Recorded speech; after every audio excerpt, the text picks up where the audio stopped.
Donc bonsoir tout le monde, bonsoir Cator. Donc ce soir avec nous, donc c'est Quentin Bourgogne, qui Bonsoir. travaille dans les matériaux composites, c'est ça? C'est ça. Ouais, ok. Et donc voilà, il dit bonsoir Quentin, ça y est, on est déjà sur des bases de... On parle par les prénoms, c'est parfait.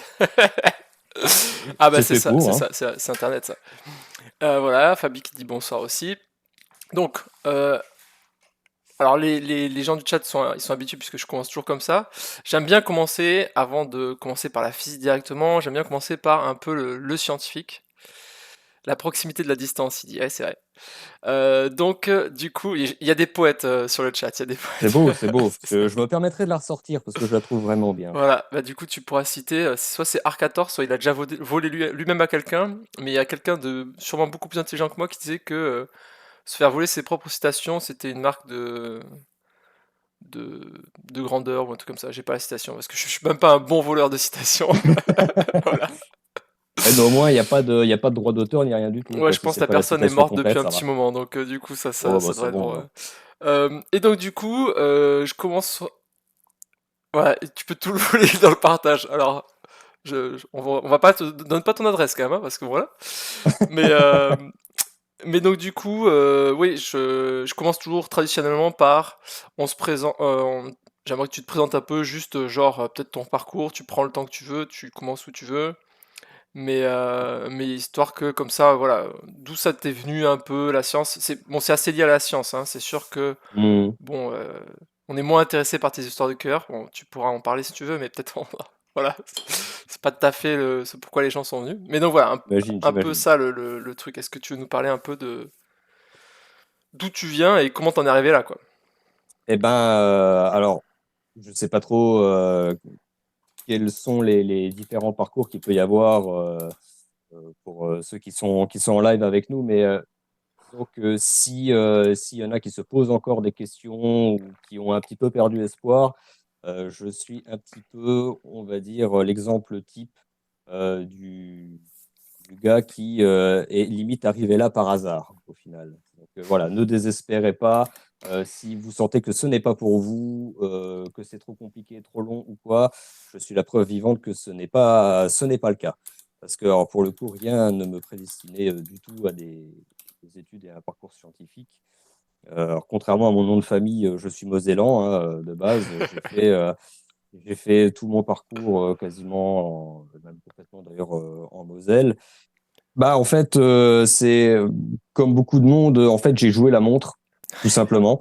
C'est-à-dire que on m'a dit un jour, il faut que tu fasses quelque chose de ta vie. Je dis, bah ouais, ok, très bien. Maintenant, quoi? Bah, c'est une très très bonne question.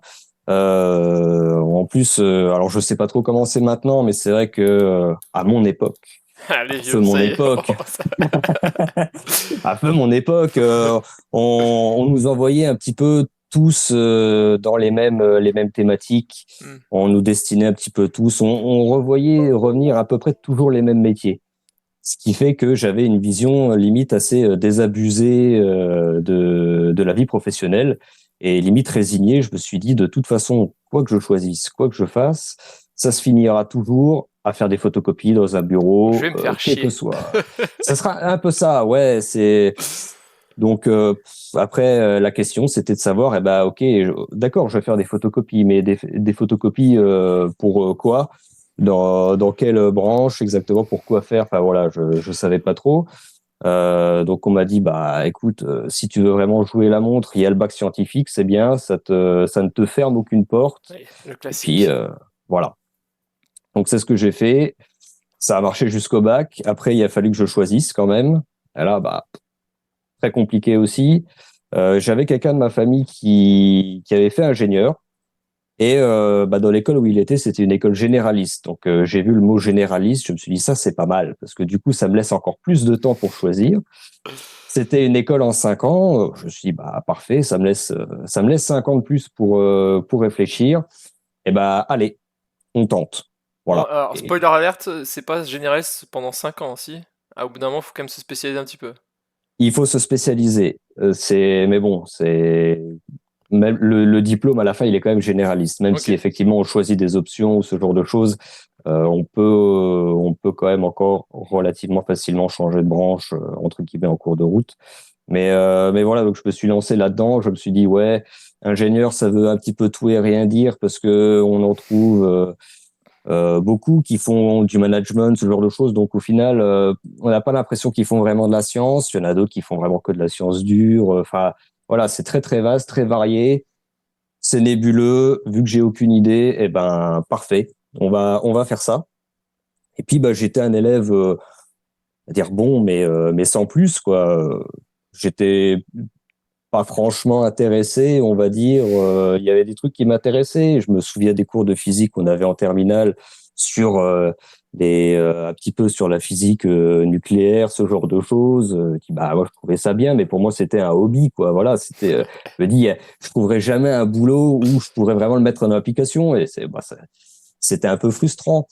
Et en fait, bah là, c'était vraiment, j'ai eu un peu une révélation, si on peut dire, pendant mon parcours.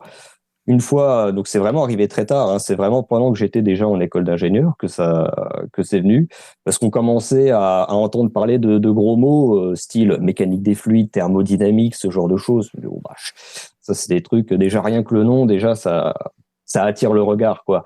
Ouais. Déjà d'une manière générale. Et puis, il y avait des profs qui expliquaient vraiment très, très bien et qui avaient cette faculté de mettre un petit peu les choses en perspective, c'est-à-dire qu'ils réussissaient à donner, euh, à dire pourquoi on faisait ça et à quoi ça servait. Et ça, c'est quelque chose que j'ai trouvé vraiment très, enfin, en tout cas, c'est une méthode qui a fonctionné sur Mm. moi. Voilà. Ça n'a pas marché sur tout le monde, mais sur moi, ça a fonctionné. À partir de là, c'est là que tout s'est un petit peu accéléré puisque bah ils arrivaient à mettre un petit peu en parallèle ce que les applications très concrètes avec des choses qui étaient faites. Ils parlaient des grands noms, qui bah oui à l'époque Einstein, Bohr, ils ont aussi travaillé là-dessus. Vous voyez, bon, ils étaient peut-être un peu moins mauvais que vous, hein, bien sûr, mais voilà, ils sont aussi passés par là. Donc bah tout ça forcément. Même si ça ne pèse pas forcément bien lourd sur la balance ou dans la balance, bah voilà, c'est au moins ça fait qu'on s'y intéresse. Ou en tout cas, moi, je m'y suis intéressé et donc du coup, j'ai commencé à m'intéresser un petit peu à ces choses-là. On va dire là aussi vraiment comme un hobby. Donc j'ai dévoré pas mal de bouquins d'histoire des sciences, de vulgarisation, ce genre de choses. Et vraiment, j'ai trouvé ça super bien. Et je me suis dit bah ok, dans le technique, le très scientifique, c'est plus difficile de trouver des boulots que en tant que manager, quoi, on va dire.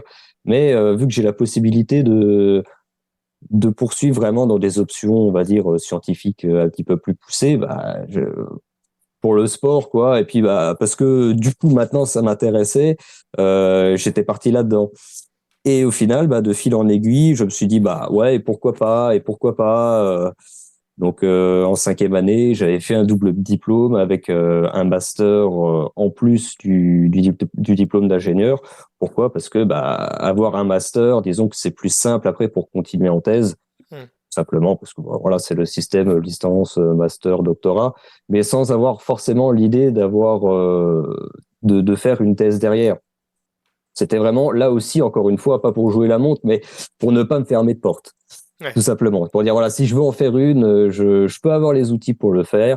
Très bien, je trouve un truc qui me botte ou pas, on verra. Et puis, bah, une opportunité s'est présentée.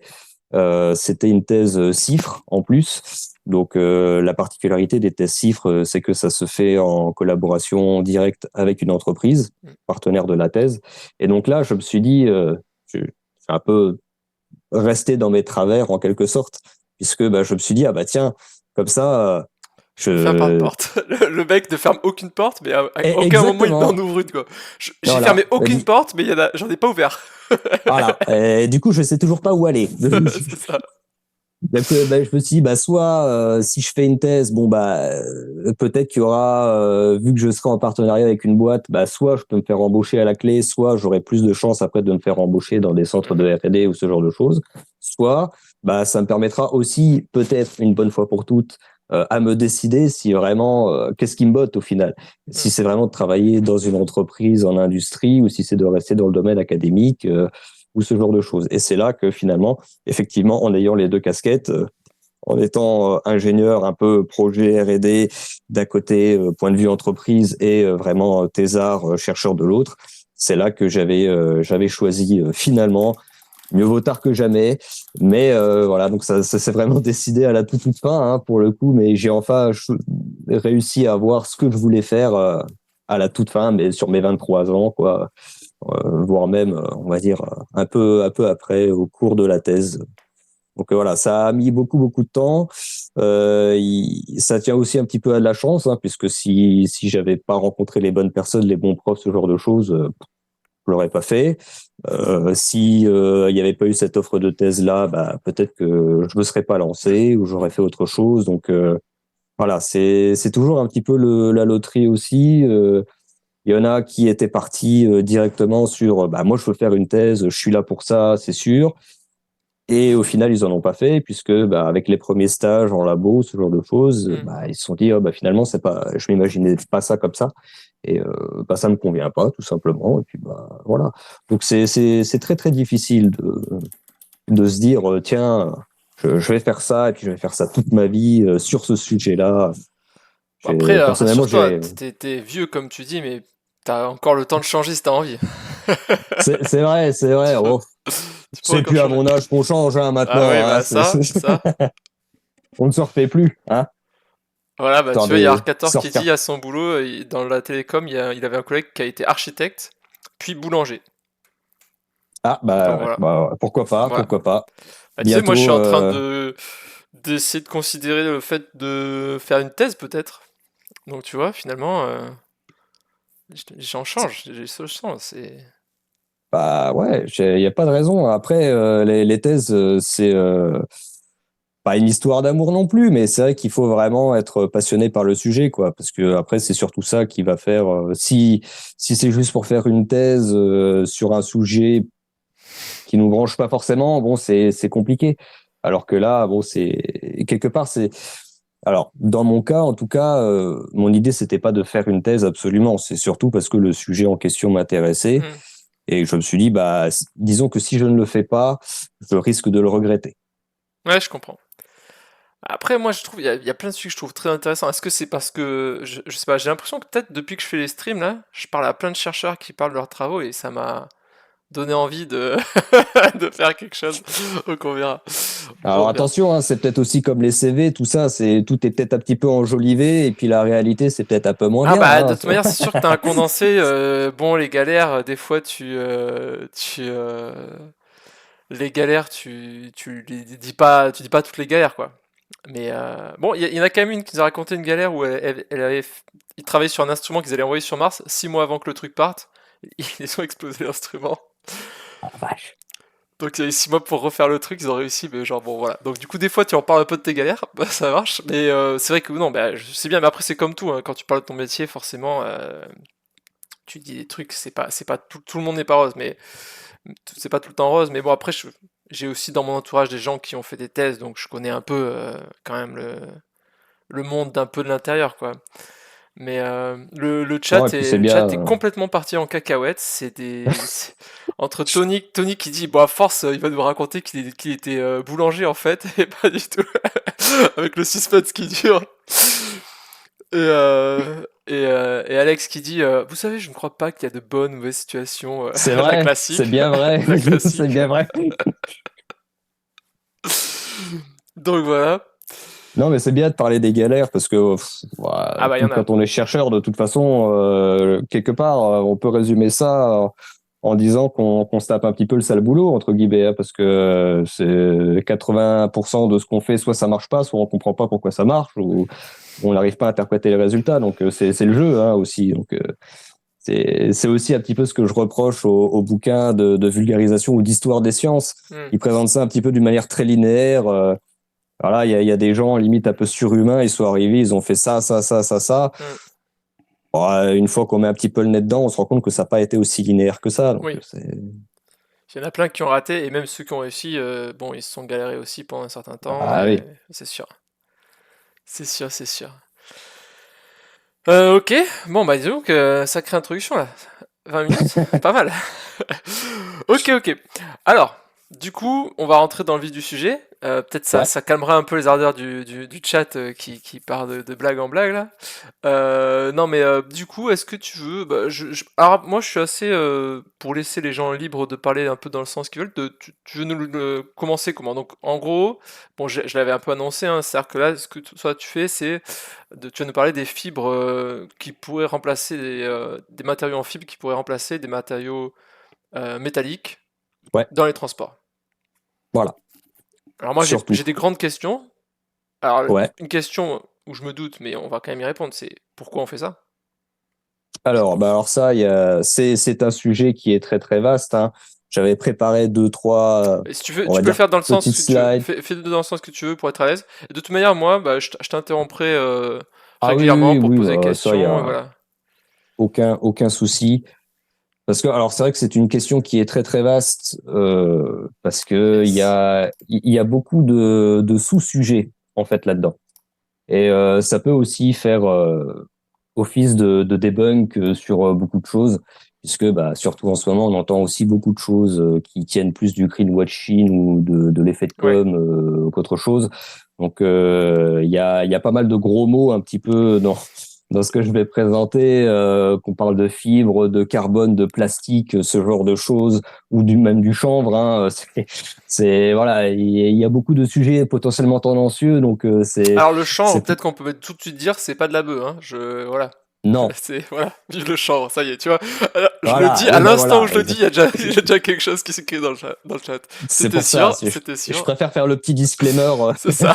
en amont, mais bon, bah voilà. Écoutez. Aucun échantillon ne sera distribué à l'issue de ce stream. Non, non, non, non. Bah, bon, après, ça dépend. Hein. Je suis tout à fait corruptible, sachez-le. Voilà. Donc, mais bon, vous n'allez pas avoir énormément de joie à l'issue Ouais. de Bah si, l'utilisation parce que la du dit science. échantillon. Oui, oui, oui. Va falloir compter là-dessus. Hein. Du coup, j'essaierai de pas être trop mauvais. Parce que, bah, alors oui, effectivement, la thématique qui nous intéresse surtout au labo, c'est déjà de remplacer des fibres de verre, de carbone ou ce genre de choses. Donc, si vous avez déjà vu un petit peu des carénages de voitures de course, par exemple, enfin, le carbone, ça se visualise assez bien. On en voit beaucoup, on en entend beaucoup parler. Et Ouais, bah il y a c'est Arcator qui raconte son anecdote où il s'est vautré en moto et bah, il a rien eu parce qu'il avait une veste en carbone et du coup ouais, voilà, bah, c'était voilà. les gilets pare-balles, le Kevlar, il y a aussi un petit peu ce genre de fibres à l'intérieur. Donc, on peut se demander pourquoi aujourd'hui est-ce qu'on veut remplacer tout ça par des fibres naturelles. D'autant plus que les fibres naturelles qui nous intéressent, oui, donc c'est du chanvre, ça peut être du bois, mais c'est principalement du chanvre et du lin. Et le chanvre et le lin, c'est des trucs qu'on connaît depuis l'Antiquité, quoi. Surtout le lin. Les pharaons, les momies, voilà, les bandelettes c'était en lin, les papyrus c'était en lin. Donc on se dit bah pourquoi ça ne vient que maintenant au final? Pourquoi on n'a pas commencé par là? Et pourquoi bah au final ça prend autant de temps? Voilà, donc il y a un petit peu tous ces sujets on va dire sous-jacents.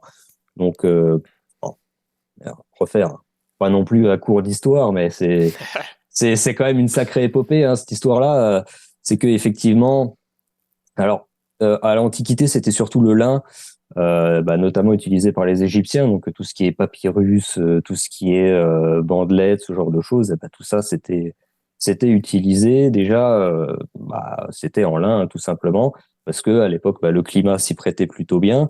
Et puis, ils avaient développé tout un tas de techniques qu'on a perdues aujourd'hui. Là aussi, il y a eu une sacrée perte de compétences sur bah, quels étaient les onguents ou ce genre de choses qu'ils utilisaient pour les traiter, puisque bah, 5000 ans après, on regarde les momies, les bandelettes, elles sont encore plutôt intactes, hein, Mm. ça se préserve quand même plutôt bien. Après, il y a eu ce sacré Charlemagne, hein, plutôt chez nous, qui a développé l'agriculture de chanvre, parce que bah, ça poussait mieux en fait avec le climat européen. Et vu qu'il avait conquis quand même une bonne partie de l'Europe, bah, du coup, ça s'est développé un petit peu partout. Et avec ça, on faisait bah, tout ce qui était à la fois cordage de bateau, à la fois des voiles, et puis après, pour la bourgeoisie, on va dire aussi des draps, du linge de maison, mais c'était à l'époque vraiment un produit de luxe, quoi. Par exemple, si le bateau coulait, le truc qu'on essayait de récupérer en premier, c'était les voiles. On sait qu'il y a eu des gens qui se transmettaient de génération en génération en guise d'héritage du linge, enfin des draps ou de ce genre de choses, parce que c'était fait en lin, c'était fait en chanvre. Donc c'était un truc, c'était qui était connu C'est pour être super résistant et stable. c'est Donc comme, bah du comme les coup, parachutes en soi de la Seconde Guerre mondiale. Les c'est mecs un les peu ça. gardaient. Ah ouais, ouais, ouais. Et voilà, bah parce que et puis bah c'était précieux parce que ça servait un petit peu à tout. C'était super résistant, que ce soit pour les voiles, que ce soit pour les cordages de bateau. C'était stable, voilà, c'était super résistant, c'était vraiment des super matériaux. Donc, bah, forcément, on essayait de les garder. Et puis, bah, petit à petit, avec la révolution industrielle, tout ça, ça s'est un petit peu perdu.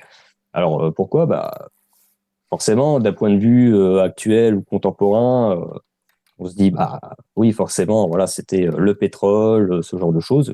Et oui, c'est vrai. Mais quand on se place du point de vue de l'époque, au final, ils avaient tout intérêt, effectivement, à les abandonner.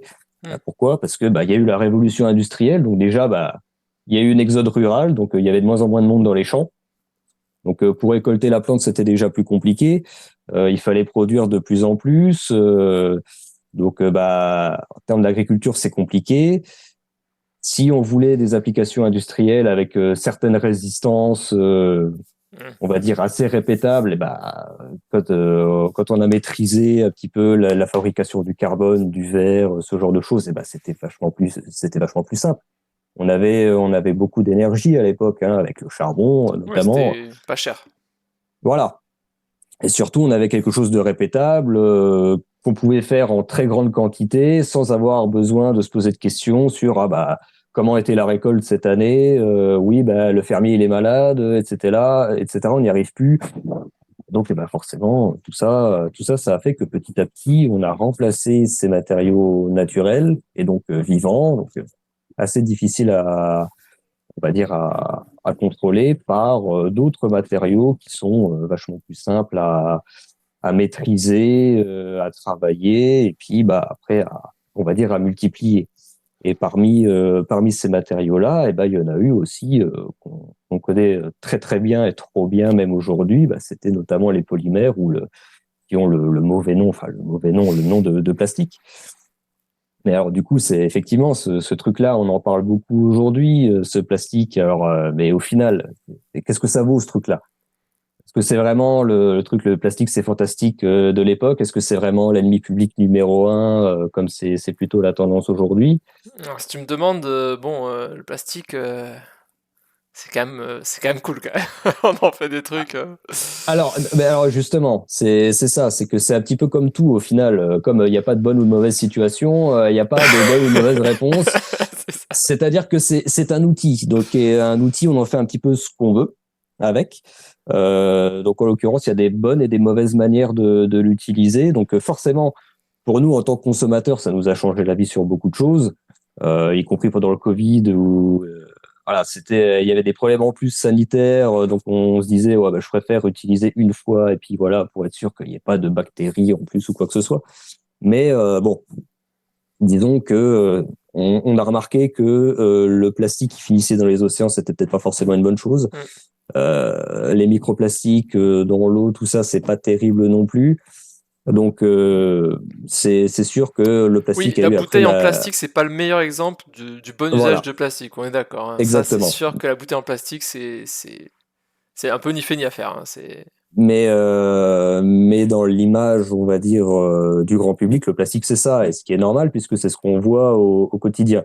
Alors, j'ai une petite question et après il va partir, donc du coup, je vais te la Ouais, poser tout de suite. C'est, avec tous les déchets de poudre de carbone noir, est-ce qu'on peut le recycler pour faire des fibres? on peut. On peut. Mais alors techniquement, en fait, on peut faire beaucoup de choses. Ça ne veut pas forcément dire que c'est fait systématiquement. Pourquoi? Parce que surtout le carbone, il faut énormément d'énergie Hmm. pour le retraiter.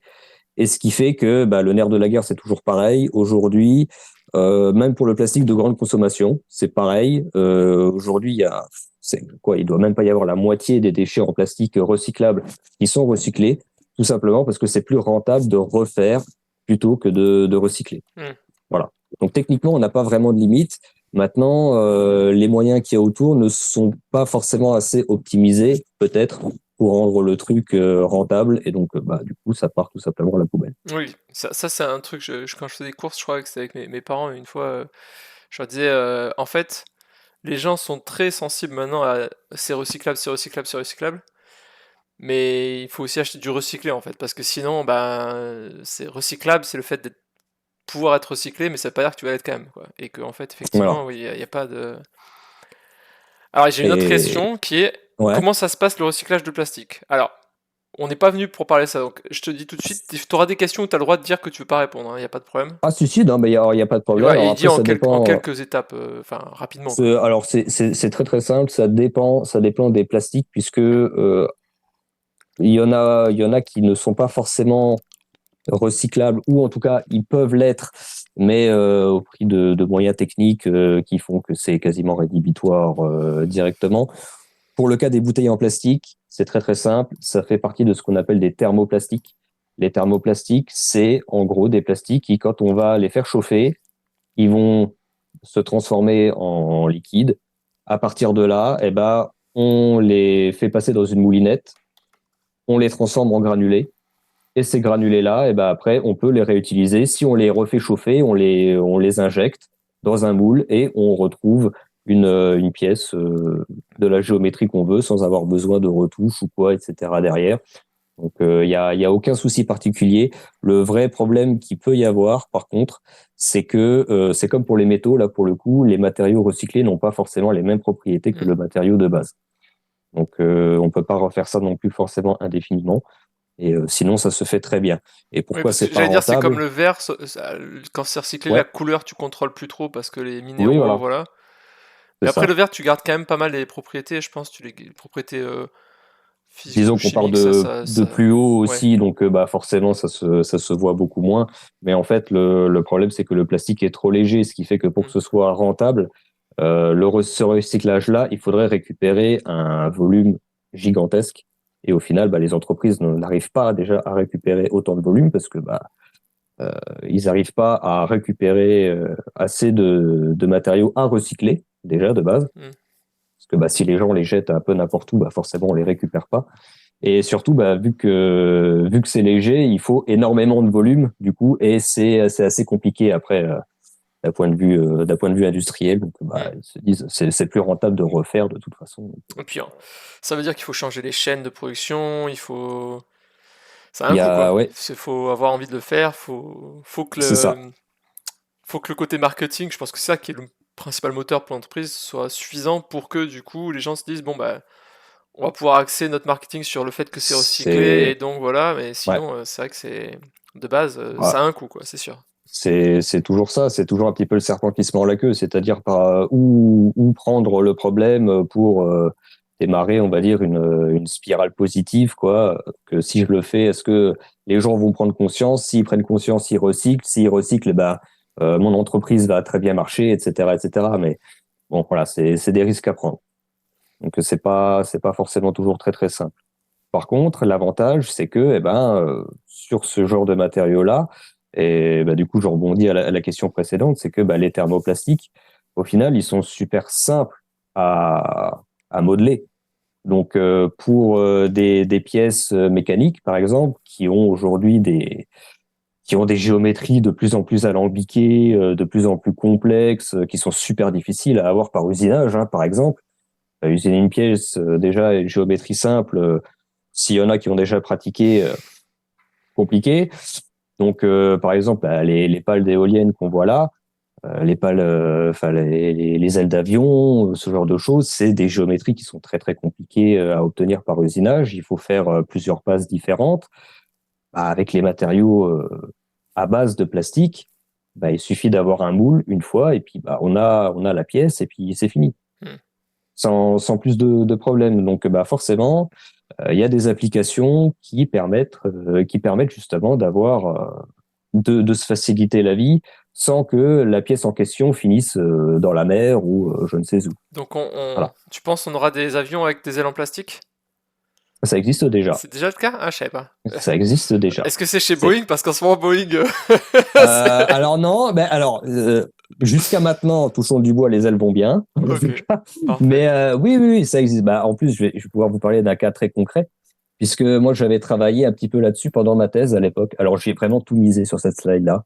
Il y a des trucs qui clignotent un petit peu de C'est partout. ça, Euh, c'est ta masterpiece. voilà, c'est ça. Alors moi, je suis un gros Donc, boulet, j'ai pas réussi à retranscrire les gifs que tu m'as envoyés sur ni Discord, ni sur Twitter et tout ça. ouais, c'est pas Je grave. me suis trouvé un peu naze, mais bon, voilà quoi. Eh ben, C'est la vie. il fallait venir voir le live. Voilà, c'est tout. C'est tout, c'est comme ça. C'est ça, Bah oui, voilà, parce il faut que venir voir. Ah, attends, j'ai ma tête, il faut effectivement, que je change ma tête d'endroit. Hop, au yes. final, c'est un petit peu la question de base. Pourquoi effectivement on veut remplacer les matériaux métalliques par des matériaux du coup en plastique? Il y a plusieurs raisons à ça. C'est que déjà, il y a outre on va dire la facilité d'obtention, ça a plusieurs autres avantages qui sont imposés ou non. C'est-à-dire que aujourd'hui, il y a des normes européennes, mondiales sur les émissions de gaz à effet de serre, surtout dans tout ce qui est industrie du transport, hein, que ce soit pour l'automobile, l'aviation, ce genre de choses. Le levier majoritaire qui est actionné, c'est justement l'allègement des structures.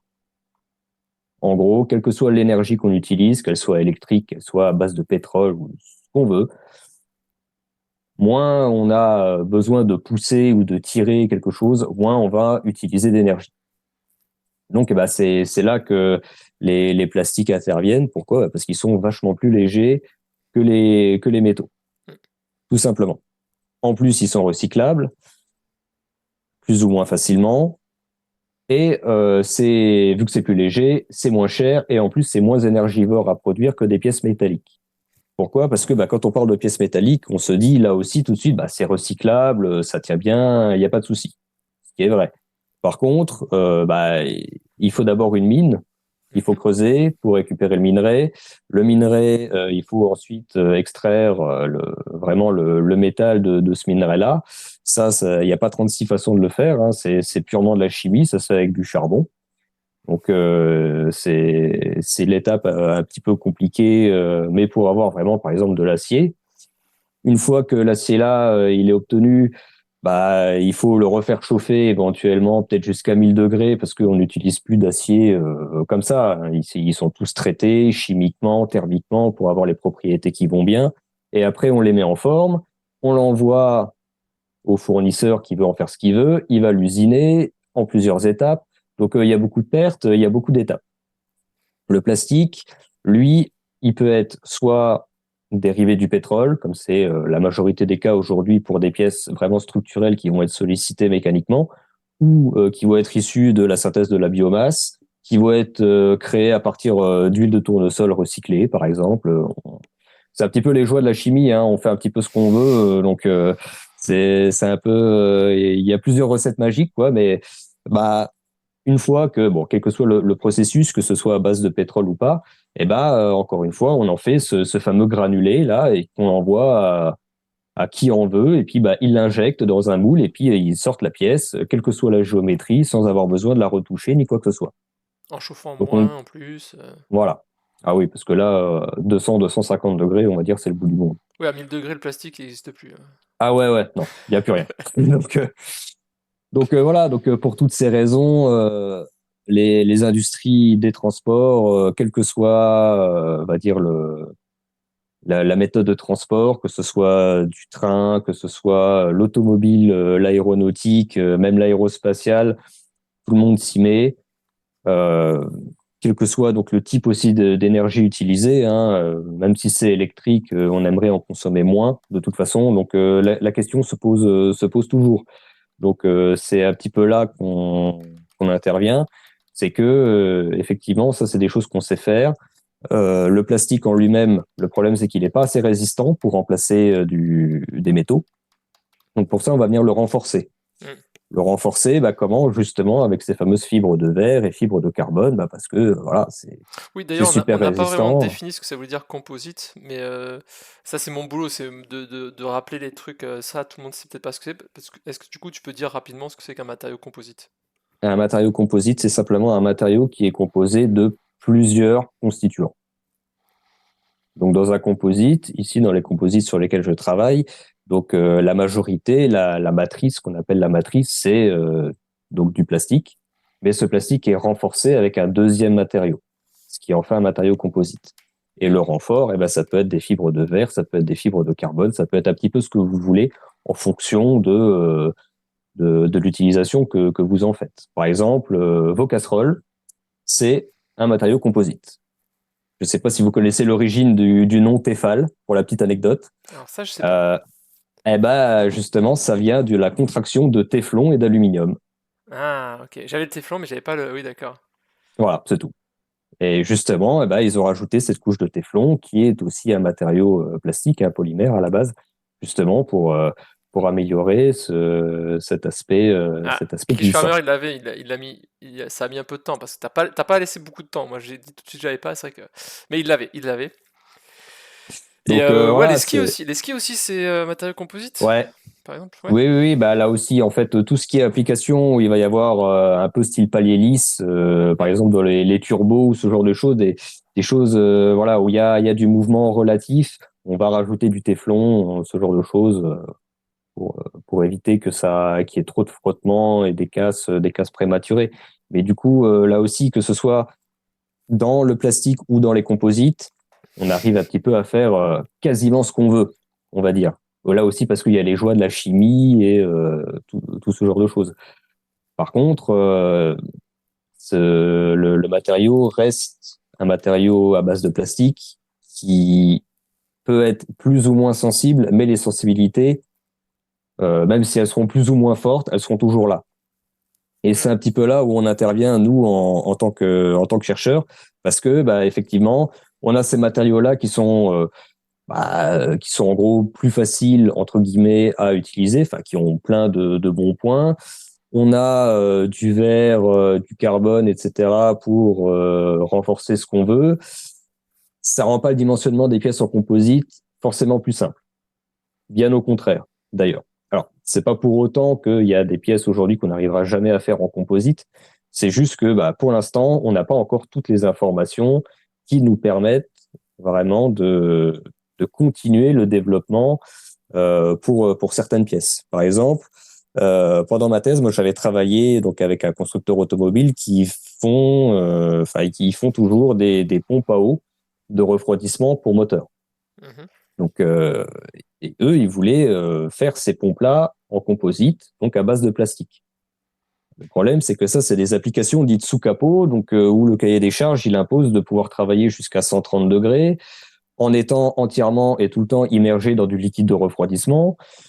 C'est un petit peu tout ce que le plastique déteste. Oui, parce que 130 degrés, Et il peut le résister, mais il faut qu'il continue pas à avoir les mêmes longtemps, propriétés. C'est ça c'est le ça. problème. Oui. Et alors, pour donner un ordre de grandeur, pour donc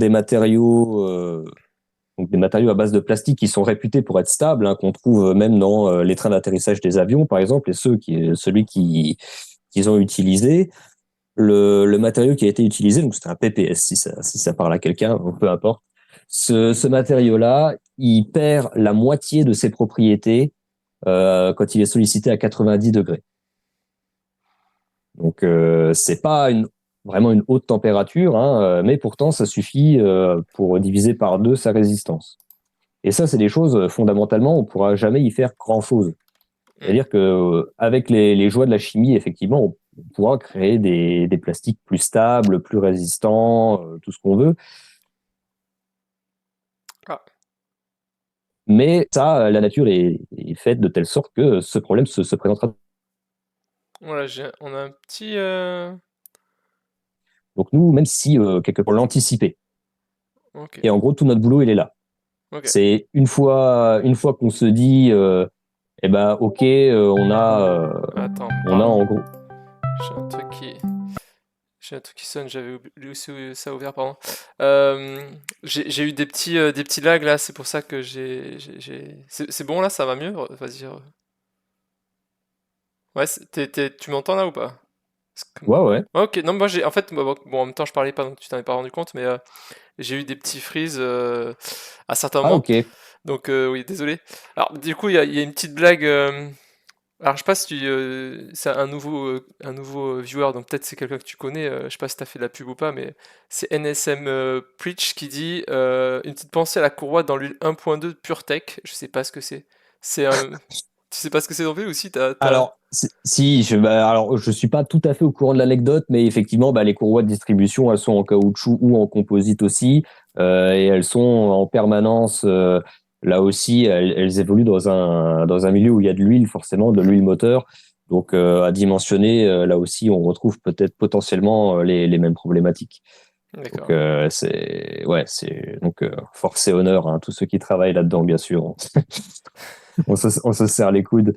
Donc, en fait, nous, notre métier, c'est le truc, il est là, c'est que on a un problème, quel que soit le matériau plastique qu'on va choisir, même s'il est haute performance, ces sensibilités-là, elles sont toujours là. Donc, en gros, qu'est-ce qu'on fait? Ouais. Et nous, en fait, on essaye tout simplement de donner les outils qui vont permettre aux ingénieurs partout dans le monde qui travaillent, qui ont besoin de dimensionner ces pièces-là, de leur donner les outils qui vont leur permettre d'avoir une vision très claire et la plus précise possible des propriétés que va avoir leur pièce. Ok, donc ça veut dire un peu ce... arrêter de faire juste sur du, comment ça s'appelle, du test-erreur et du coup un peu théoriser ça pour pouvoir que justement ils Voilà. puissent anticiper Ouais, ça quoi. exactement. Ok. D'autant plus que maintenant, on a les outils informatiques qui permettent de faire les géométries qu'on veut. Donc, si ils font une simulation sur leur pièce, s'ils ont des très bonnes données matériaux, s'ils savent parfaitement comment la pièce va se comporter en fonction des conditions d'utilisation et de sollicitation, eh ben, ils vont pouvoir voir très clairement si la pièce va casser Oui. et si oui, où. Hmm. Et auquel cas, eh ben, ils vont pouvoir ajuster leur géométrie pour dire, OK, le matériau là, c'est sûr que il est très sensible, mais en rajoutant un renfort ici ou là, et du coup, la pièce, elle va quand même tenir. Hmm. Donc, c'est un petit peu ça. On va pas vraiment améliorer le matériau Ouais, en c'est pas le lui-même, on va matériau, juste. c'est comprendre le comportement du matériau qui. Exactement. Hmm. Exactement. Donc, et ça, pendant très longtemps, là, pour le coup, ça n'a pas été linéaire, mais disons qu'il y a eu une progression constante. C'est pour reprendre l'image, on va dire, des moteurs de voiture. Il y a encore pas si longtemps, la plupart des moteurs, des carters, ils étaient en fonte. Et quand certains Ce qui est constructeurs ont lourd. dit, ouais, donc du coup, quand certains constructeurs ont dit, j'aimerais bien le faire en alu, donc effectivement, en termes de poids gagné, c'est royal. Par contre, beaucoup ont commencé à rire au nez de ces gens-là en disant, oui, mais t'es gentil, mais la température que tu vas atteindre à l'intérieur de ton moteur, elle est plus élevée que la température de fusion de ton alu. Ah oui, de Donc fusion ça, carrément. t'oublies. Ouais. Ah oui. Et résultat, le fameux PureTech, là, le moteur PSA, il est en alu. D'accord. Donc on y arrive et pourtant l'alu n'a pas changé, ça reste de l'alu. Oui. Mais pourtant on a réussi à comprendre ce qui se passait et à le prendre en compte dans le dimensionnement pour justement faire en sorte que ça tienne. Ok. Donc c'est un petit peu cette philosophie là qu'on a. Donc, contrairement à des chimistes qui pourront eux effectivement travailler sur l'amélioration très Ouais. concrète des matériaux, nous on a une vision très physique et mécanique, ce qui fait qu'en fait on essaie de comprendre ce qui va se passer à l'intérieur du matériau en fonction des différentes conditions qu'on va lui imposer. Et on va essayer de coller des gros modèles mathématiques dessus pour essayer de comprendre ce qui va se passer et d'anticiper un petit peu toutes ces conséquences-là. Mais du coup, Donc ça permet c'est quand même de récupérer des nouveaux matériaux, c'est-à-dire des anciens matériaux qu'on n'utilisait pas pour cet usage-là, du coup. ouais, parce que petit à petit, justement, une fois qu'on plus on comprend et plus on a une vision assez nette des choses, plus on peut se dire, là, on peut peut-être encore du coup gagner des petits détails ici et là. Et donc, on se rend compte au final qu'on a toujours un petit peu de marge encore. Donc, pour parler très grossièrement, si on a encore un petit peu de marge, on peut, alors encore une fois très grossièrement, détériorer un petit peu la qualité du matériau et ça marchera Hmm. quand même. Donc c'est un petit peu comme ça qu'on travaille, hein. Donc là pour le problème en plus d'un composite qu'on avait, c'est que il y a deux matériaux dedans à considérer. Et donc, il faut réussir à avoir déjà le comportement de l'un, le comportement de l'autre, lequel des deux va avoir un comportement qui va varier, dans quelle proportion. Donc voilà, donc tout ça, c'est des choses assez compliquées qui nous ont fait pas mal suer. Pour parler des galères, voilà, c'est faire vraiment essayer de différencier les contributions d'un matériau et d'un autre. Enfin voilà, c'est très très compliqué. Donc on a commencé par travailler sur le plastique pur et ensuite sur le plastique renforcé, sachant que le plastique renforcé, la chance qu'on a, c'est qu'on travaillait avec du verre, des fibres de verre. Donc le verre qu'on travaille en immersion à 130 degrés ou même à 200, il s'en fout, il vaut rien, il est stable, il n'y a aucun souci. Par contre, le problème qu'on va avoir, c'est que il va rendre ce qu'on appelle la pièce anisotrope. C'est-à-dire que on le voit sur le GIF qui est en haut à droite ici, c'est que le matériau, on va l'avoir par injection. C'est-à-dire que les fibres, elles vont en gros partir un petit peu dans toute la pièce en fonction de là où on va injecter la pièce. Et en fonction de l'orientation et de la diffusion des fibres à l'intérieur de la pièce, du coup, on n'aura pas la même résistance partout. Et ça, c'est aussi un petit peu un mindfuck, parce qu'on se dit, la vache, comment considérer tout ça? D'autant plus qu'il y a deux points de vue toujours à considérer. Il y a le point de vue scientifique où on essaye d'avoir vraiment un petit morceau de vérité, qu'est-ce qui se passe réellement, et aussi un point de vue un petit peu plus applicatif où on se dit, d'un point de vue industriel, comment on peut se démerder avec ça. Donc il y a tout un tas d'hypothèses à faire, simplificatrices. Donc ça, c'est des choses aujourd'hui qu'on sait plutôt bien faire parce que c'est du verre, parce que c'est du carbone, et on en revient un petit peu à la problématique de base, c'est-à-dire que c'est des matériaux stables qu'on arrive à faire facilement avec une géométrie répétable. C'est en gros des petits cylindres qui ont toujours à peu près la même taille, la même forme. Donc voilà, à partir de quelques essais pour différentes orientations préférentielles de fibres, on va dire, on arrive à déduire tout le reste. Donc en gros, je dirais pas que c'est royal, mais disons qu'aujourd'hui, c'est des choses qu'on maîtrise plutôt bien. Alors, il y a plus qu'à deux questions, mais en fait, je vais d'abord te poser la deuxième parce que ça a trait à ce que tu viens de dire et j'y ai pensé aussi. Mais si tu fais une injection multipoint, alors il a mieux posé que ce que j'aurais dit, hein, mais si tu fais une injection multipoint, du coup, tu peux un petit peu plus homogénéiser ta distribution ou pas? Non, Non, non. ça change l'anisotropie, mais c'est pas la même, quoi. Au Mais c'est... contraire, même parce que Ah ouais? ça va créer des sortes de soudures. Au moment où ça se rejoint, ouais. Ouais, Ouais. ouais. Et d'un point de vue mécaflux, ouais, on va voir très très clairement. Et même si on le fait avec un seul point, mais que la pièce est par exemple un petit peu circulaire, un Oui, taureau par ça se exemple, il va y recoupe. avoir deux fronts qui vont se rejoindre. Et là, on est sûr que s'il y a un endroit où ça va péter, C'est ça sera fragile, là. c'est là, ouais. Ouais, ok, ouais, je Ouais. comprends. Oui, parce que Parce du que coup, du t'as coup, des petits cylindres arrivent d'un côté, arrivent de l'autre, mais en fait, ils se joignent pas ouais. vraiment, c'est ça un peu Et elles se rejoignent pas. Et en fait, ça va faire avec on va dire les deux flux qui vont arriver, ça va créer des efforts de cisaillement et donc du coup les deux fibres, même si elles arrivent l'une en face de l'autre, elles vont finir comme ça. D'accord. Donc Donc en il y fait, on a, fait même de la géologie. Donc là, on est sur les plaques tectoniques qui se rencontrent et c'est un peu ça. Bah ouais, c'est un peu ça au final. C'est toujours un petit peu les mêmes équations et ce genre de choses, mais du coup ça a créé une sorte de petite frontière, un petit no man's Hmm. land où il y a pas de renfort. Oui, Donc c'est que forcément, que le plastique, plastique à ce ouais, moment-là. Donc c'est voilà, clairement pas solide puisque s'il y a besoin que du plastique, on s'embêterait pas quoi. exactement. Alors, Voilà. il avait une deuxième question aussi. Alors, c'est une question, je suis pas sûr qu'il attende vraiment une réponse, hein, mais parce qu'en gros, il dit bon, du coup, ça c'est une solution plus ça permet de faire de l'écologie en quelque sorte, mais Mhm. quid de tout ce qui est obsolescence programmée, etc. quoi. Parce qu'en fait, Alors pour les pièces industrielles, ça n'existe pas.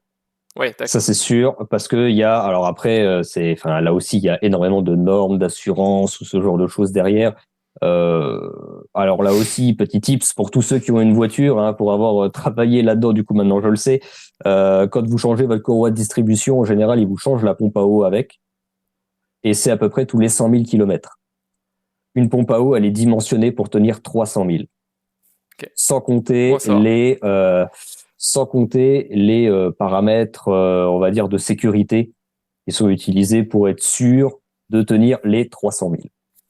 Et j'avais même d'ailleurs un collègue qui, dans sa bagnole, il avait une pompe qui était fabriquée chez eux. Et donc, du coup, il a demandé à son garagiste de récupérer la pompe, justement. Il s'est dit, bah, tiens, bah, du coup, je vais l'analyser pour voir ce que ça a donné au bout de 100 000 kilomètres. Bah, elle était neuve. Elle était neuf, ouais. Ok. Voilà. Ouais, C'était ouais. un tiers de la pire durée de vie possible. Donc, bah, forcément, ça tient. Donc, non, non, parce que sinon, après, si vraiment il y a des choses qui pètent et puis que il peut y avoir des accidents ou ce genre de choses, là, ça devient très, très, très compliqué d'un point de vue juridique. Donc, Hmm. là-dessus, pour ce genre de pièces-là, c'est sûr que ça tient. Ouais. Dans un PC, par exemple, C'est... où ils mettent certains condensateurs à côté hmm. d'autres pièces, Ou les voilà, écrans, ouais. voilà, il y a beaucoup moins de danger, on va dire, pour la sécurité. Oui, Donc pour là, tout ils y vont, ils se l'électroménager, tout le rattrapent truc, ouais. plutôt bien. Ouais. Voilà. Ouais, ouais, Mais ça. là, c'est pareil pour l'aviation. Je pense pas que Boeing se soit fait exprès, quoi. Oui, je pense pas qu'ils Si, aient fait si c'est exprès ça la question, pour non, dire, non, allez, non, non. vous me rachèterez un autre avion plus tard. Voilà. Il Oui. y a très certainement beaucoup d'autres problèmes en interne, structurels, mais ça vient pas de là, Oui, il n'y a en pas tout cas. une volonté marquée, contrairement Non. à effectivement le frigo ou la machine à laver, les frigos des Voilà, années 60 exactement. qui sont encore fonctionnels, alors que de nos Voilà. jours, bon, les frigos, c'est peut-être pas le pire, le frigo, tu me diras, Je mais pense pas. c'est Pas, pas le bon. pire de mon expérience personnelle, mais Il suffit de dire ça pour ouais, mais qu'il demain, j'ai il plus de tombe en frigo. panne, mais, C'est ça. mais non, c'est Je- vrai qu'il y a d'autres exemples qui viendraient aussi, a priori, Mais ouais, il y a des trucs, avant. bah, Mais bon. les téléphones. Alors, je pense que c'est Ouais, le ouais, pire ouais. exemple Ouais, ouais. d'obsolescence programmée, le Clairement, téléphone, clairement. avec une obsolescence mécanique des pièces, et Les en plus imprimantes et aussi. puis une obsolescence logicielle. Ouais, Alors bon, là, c'est encore pire. Et il y a Clickfish Farmer qui revient sur la première question, et qui demande, ouais. et si on fait la pièce par couche de toile imprégnée de résine? Alors, ça dépend de la géométrie de la Ouais, c'est pièce. ce que je me dis. Si t'as une géométrie trop compliquée, tu peux pas faire ça? Si ça marche très bien pour des géométries qui ressemblent à des coques, au Hmm. final. Donc des pièces creuses, style les carénages de voiture, ça c'est ce qui se fait. Et c'est d'ailleurs quand on achète quelque chose qu'on dit en carbone, où on voit justement le carbone tressé ou ce genre de choses, bah, typiquement c'est ça. En fait, on vient rajouter une résine, c'est de l'époxy tout simplement, on vient chauffer et puis bah, ça fige la géométrie et voilà, on a notre pièce. Mais c'est voilà, c'est des coques. Là, pour ce cas-là, c'était une pièce pleine. Donc ça, forcément, cette méthode ne fonctionne pas. Donc il y a énormément de moyens d'obtention sur ce genre de matériaux en fonction de l'utilisation souhaitée. On n'a pas toujours non plus ce problème d'orientation des fibres, hein, surtout dans le cas des coques, parce que bah, c'est du tressé, donc bah, forcément on a une vision un petit peu plus simple des choses, mais c'est pas forcément toujours adapté à toutes les pièces. Ouais. Voilà, tout simplement. Ok, ok. Et donc l'autre difficulté aussi qu'on a, outre bah, cette fameuse orientation des fibres, c'est que il va aussi se passer pas mal de choses au niveau de l'interface entre la fibre et la matrice. Parce que vu que le plastique ne se comporte pas comme le verre, eh ben forcément, avec le vieillissement, avec les variations de température, il y en a un qui va se dilater plus que l'autre, il y en a un qui Hmm. va absorber de l'eau et pas l'autre. Donc eh ben, tout ça, peut-être que même si de visu, le composite va bien, que le plastique va bien, c'est pas pour autant que les fibres sont toujours très bien collées avec le plastique. Donc ça, c'est un autre travail encore que vous faites, c'est travailler aussi sur Ouais, dans le temps, sur on le est obligé. vieillissement, le ouais. Ouais, on est obligé bah, pour plusieurs raisons, puisque alors déjà pour faire de la simple corrélation et ces calculs, essayer de voir si on arrive à retrouver par calcul ce qu'on a vu expérimentalement, on est obligé de prendre tout ça en compte. Parce que le boulot qu'il y a derrière, là pour le coup, c'est vraiment un boulot de physicien des matériaux. C'est-à-dire que on va essayer de coller des modèles mathématiques sur le comportement, pour retomber sur un comportement mécanique, et on va essayer de l'anticiper Mhm. en faisant varier certains paramètres, que ce soit d'absorption d'eau, de température, etc. Ça, c'est une première chose. Une fois qu'on réussit à faire ça, on rajoute on va dire, un cran au niveau de complexité, c'est-à-dire qu'on va rajouter l'orientation des fibres. Sauf que tout ça, ça ne nous permet quand même pas de retomber sur des résultats expérimentaux. Pourquoi? Parce que c'est des matériaux très chiants, pour rester poli, ce qui fait que on a une latitude en termes d'hypothèse de travail qui est très fine. C'est-à-dire que c'est un petit peu sensible à tout. Donc forcément, les modèles mathématiques, ils sont tout de suite comme as. Voilà. Donc Ouais. s'il faut pas, pour le coup, il faut pas avoir peur des grosses équations parce que bah effectivement, le comportement expérimental, il peut être un peu en dessous de ce qu'on a prédit théoriquement.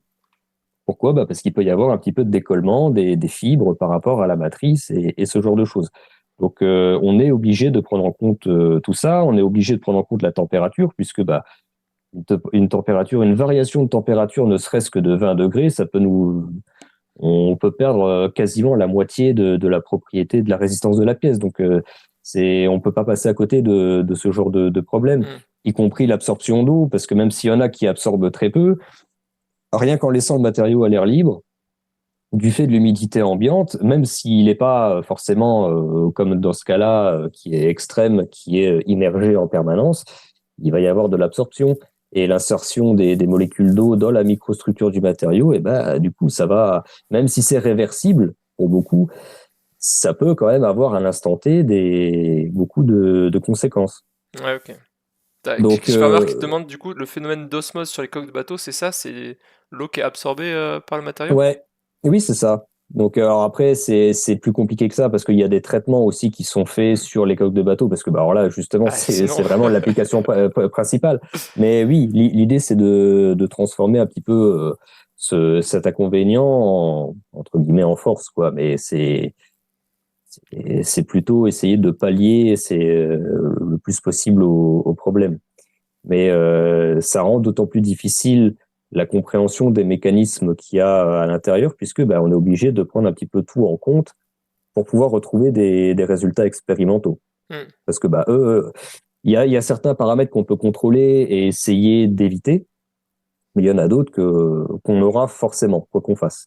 Donc on est obligé de faire un petit peu de l'observation différentielle, si on veut, pour avoir une observation un petit peu indirecte au final. Mais du coup, par exemple, à quel point le matériau va absorber, tu trouves ça dans des tables, tu le détermines avec des expériences à côté, ou c'est l'expérience elle-même qui te dit, bon bah là, vu comment ça Non, s'est passé, c'est qu'il devait avoir absorbé de l'eau, ou... non, alors non, c'est effectivement c'est la première version. C'est soit dans la fiche matériau, c'est déjà renseigné parce qu'il y a des normes ISO qui peuvent permettre de mettre en place un protocole expérimental pour le déterminer, ou alors on le fait nous-mêmes. Hmm. On peut le faire nous-mêmes puisqu'on peut choisir aussi le protocole de vieillissement. C'est-à-dire qu'un matériau qui est immergé dans de l'eau maintenue à 90 degrés va pas vieillir de la même manière qu'un matériau qui sera maintenu dans une enceinte climatique à, on va dire, à 40 degrés et à 98% d'humidité. Hmm. Même si, in fine, il absorbera quasiment le même taux, le taux max, ça restera le même, la cinétique d'absorption sera pas du tout la même et les conséquences sur la microstructure non plus et donc sur le Ah comportement oui, non donc plus. même comment l'eau a été absorbée, c'est pas que la quantité, comme comment l'eau a été Ça absorbée, peut, ça compte. ça peut, ouais. D'accord, oui. Ouais. Ah oui, quand j'ai dit que c'était des matériaux chiants, j'ai vraiment resté poli. Ouais, ouais. Voilà. Mais bon, ça veut dire aussi qu'on a acquis assez de connaissances aujourd'hui pour justement travailler avec ces matériaux-là. Non, mais c'est bien parce que Euh, j'avais dit que je me disais peut-être j'ai envie de faire une thèse, finalement, moins maintenant. alors, après, j'avoue, c'est de ma faute parce que j'ai dit, je trouvais ça marrant de parler des galères. Mais bon, vraisemblablement, j'en ai peut-être un peu trop parlé. Non, non, mais.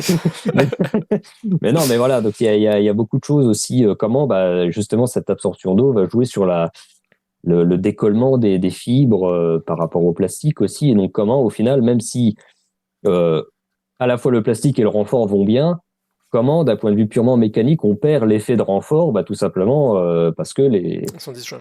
voilà, les efforts ne passent plus directement par le renfort.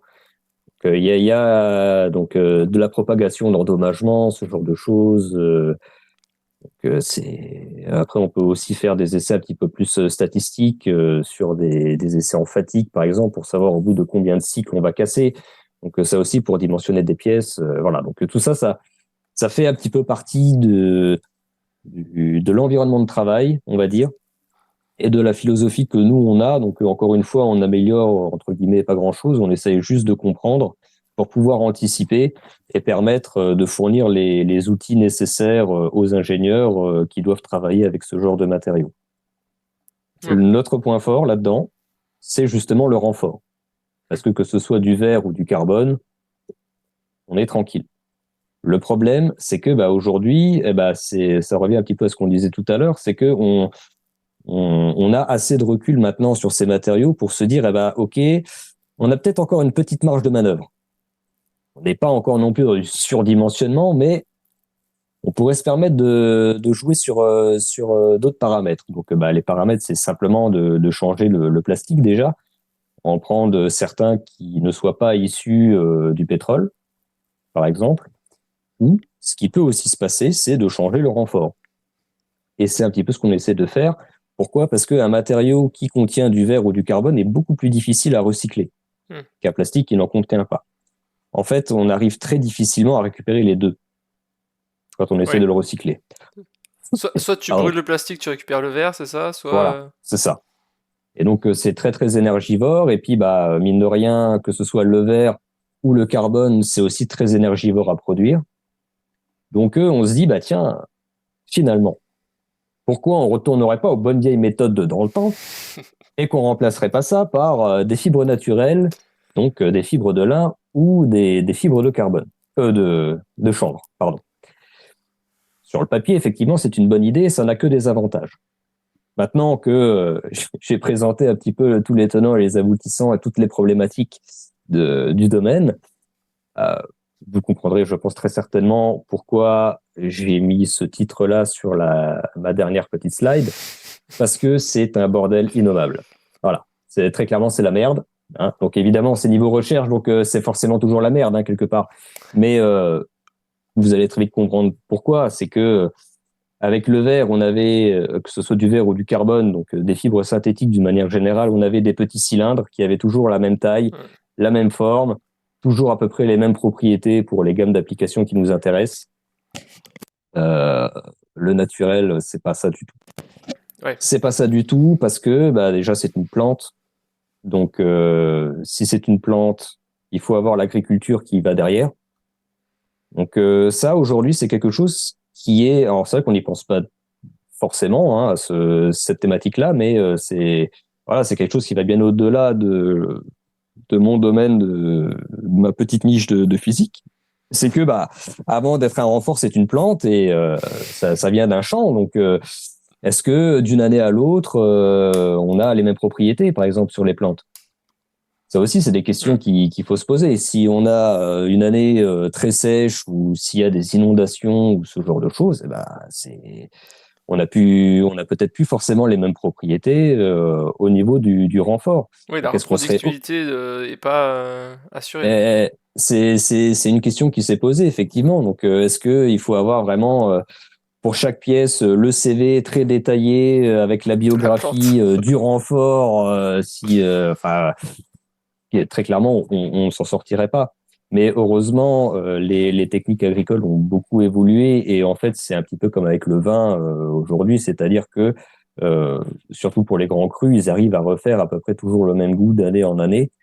Et pour les champs de chanvre et de lin, maintenant, c'est pareil. Ils arrivent, on a des données statistiques maintenant qui montrent qu'on a quand même quelque chose d'assez stable dans le temps en termes de résistance après récolte. Maintenant, ça se fait pas en 2 jours. Hein. Si demain je décide de tout plaquer et de faire du lin, il faut en moyenne 6 à 7 ans pour avoir quelque chose d'assez stable et des propriétés, on va dire, répétables sur les plantes qu'on a. Donc ça se fait quand même pas du jour au lendemain. Donc maintenant ça nous enlève une première épine du pied. Il n'est pas des moindres, certes, mais c'est pas fini pour autant, puisque alors après là aussi ça dépend beaucoup du style de matériau qu'on veut faire ou du style de renfort dont on a besoin. Mais si c'est vraiment pour remplacer des fibres courtes de verre pour des pièces pleines, les fibres courtes de chanvre ou de lin, c'est des plantes broyées au final, un petit peu. Et ça reste des plantes. Donc au niveau microscopique, ça ressemble pas du tout à des cylindres bien voilà, bien centré, avec une géométrie constante, une taille, une longueur constante, pas du tout, ça ressemble à rien. Donc ça, c'est vraiment quelque chose sur lequel on travaille, c'est comment on prend ça en compte dans les simulations d'injection. Est-ce qu'on est obligé d'avoir une autre géométrie qui ressemble un petit peu plus à la géométrie de la fibre, auquel cas ça pose un autre problème puisque aujourd'hui les logiciels entre guillemets commerciaux qui sont utilisés, de toute façon il y en a pas 150 000 hein, c'est quasiment Molflow ou ce genre de choses. Voilà, ils ont un peu le monopole de la NASA aux constructeurs automobiles. Ils ont un peu toujours les mêmes modèles préenregistrés et ça se fait toujours avec des géométries cylindriques. Hmm, oui. Donc, même si on dit, OK, on définit une nouvelle géométrie, d'un point de vue applicatif, qui va vraiment pouvoir utiliser ça? C'est compliqué. À l'instant T, c'est pas faisable. Euh, Autre chose, quand on voit la tronche que ça a, est-ce que parler d'orientation des fibres, ça a encore vraiment un J'allais sens? te demander l'anisotropie là, est-ce que c'est tellement le chaos qu'on considère que c'est anisotrope quand même, enfin que c'est isotrope quand Alors, même ou pas ouais, ouais, ça, c'était mon travail le plus récent au final, et j'ai mené une étude par simulation en faisant plusieurs hypothèses de travail différenciées. Donc la première en injectant mon échantillon que j'avais testé expérimentalement, en prenant l'hypothèse que les fibres naturelles sont de forme cylindrique, et on verra ce que ça donne au niveau de la résistance qu'on obtient. En ayant, comme on voit ici au milieu, une forme vachement plus courbée qui ressemble un petit peu à pas grand-chose. Et j'ai complexifié comme ça jusqu'à avoir après une image, comme on voit en bas à gauche ici. Donc ça, c'est une image obtenue par microtomographie. Donc c'est un scanner de la microstructure de l'intérieur de l'échantillon. Ok, Ce qui veut dire qu'à partir de là, on a l'orientation réelle des fibres, on a la microstructure réelle et j'ai carrément lancé des calculs directement sur cette image-là d'accord. pour avoir une référence entre guillemets absolue avec le maximum de détails possible.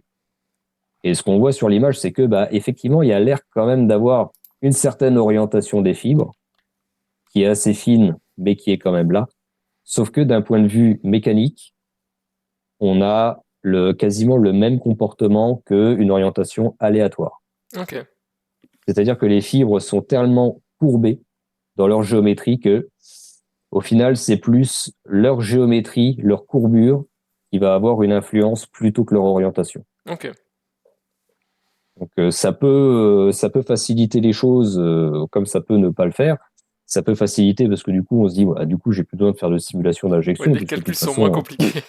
voilà, c'est sûr ça nous fait gagner beaucoup de temps. Après voilà, je suis placé d'un point de vue purement matériaux, donc c'était sur des échantillons normalisés que j'ai utilisés pour faire des tests, c'était pas sur des géométries de pièces Hmm. structurelles, fonctionnelles, où là ça complexifie encore beaucoup de choses.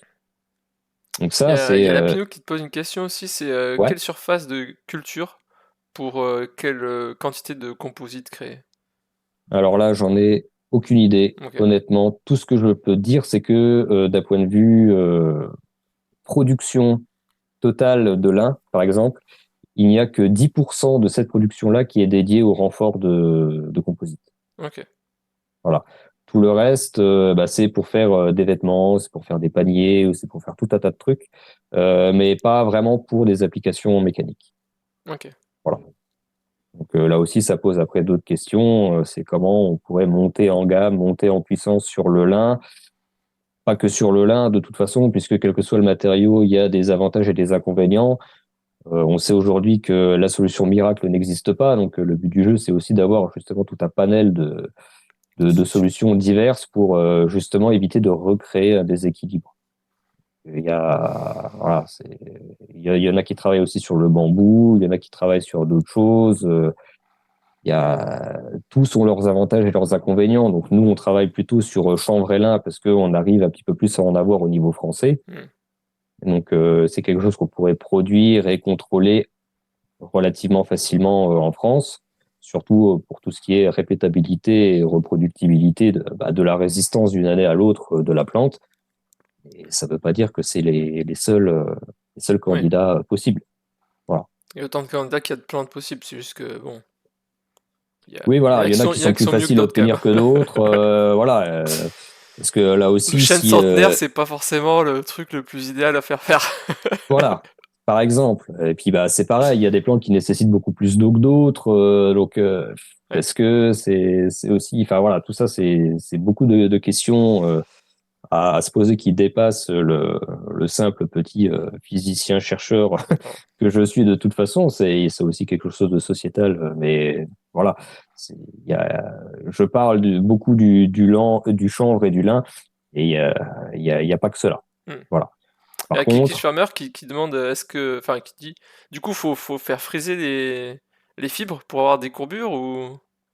Est-ce que ça, c'est un truc qui est alors envisageable de les faire friser après les avoir c'est hachés? en fait c'est déjà entre guillemets fait, mais c'est fait avant que ce soit D'accord, haché. d'accord. Et là aussi, alors justement, c'est une très bonne question parce que du coup, ça renvoie sur le deuxième problème qu'on a avec ces fibres-là. Outre leur géométrie, qui est déjà un sacré truc, c'est que contrairement au verre et au carbone, elles sont encore plus sensibles à l'environnement de sollicitation que le D'accord. plastique en lui-même. Donc Ouais, tout ce donc qui est ça te donne plus de sensibilité, travail. ah ouais, ouais, parce que sensibilité à la température, sensibilité à l'absorption d'eau, Ah oui, c'est ah décuplé. bah oui. Et justement, le problème, c'est que elles sont tressées un petit peu en amont de, de leur traitement, de les mettre en charpie ou ce genre de choses. Ce qui fait que, en fait, les fibres qu'on a, même si c'est des fibres courtes, la fibre est en elle-même un composite. Oui, C'est-à-dire du qu'elle est matériau de composée en base. elle-même, voilà. Ça, ouais. C'est-à-dire la fibre en elle-même est composée de plein de plus petites fibres, qu'on appelle des fibrilles, qui sont entrelacées, comme ça, comme on voit un petit peu en bas à droite, et qui sont obtenues par de la lignine. Donc, c'est une sorte de colle naturelle qui est faite, produite par la plante en elle-même. Le problème, c'est que, bah, du coup, le matériau vivant, bah, l'absorption d'eau, il aime pas. Et la température, il aime pas non plus. Et il est très, très, très difficile aujourd'hui de faire des tests sur une fibre.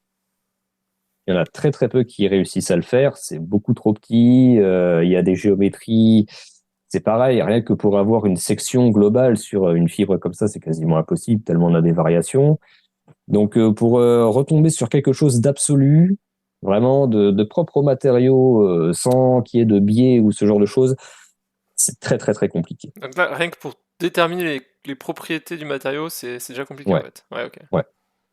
Donc, en fait, ici, pour essayer d'avoir une vague idée, on a fait la technique un petit peu inverse. C'est-à-dire qu'on a testé des matériaux renforcés de chanvre dans un plastique qui est réputé pour être très stable, surtout vis-à-vis de l'absorption d'eau. En l'occurrence, c'est du polypropylène. Donc, le polypropylène, dans plein de matériaux qu'on a à la maison, c'est un petit peu aussi du plastique de grande consommation. L'avantage, c'est qu'il absorbe quasiment pas d'eau.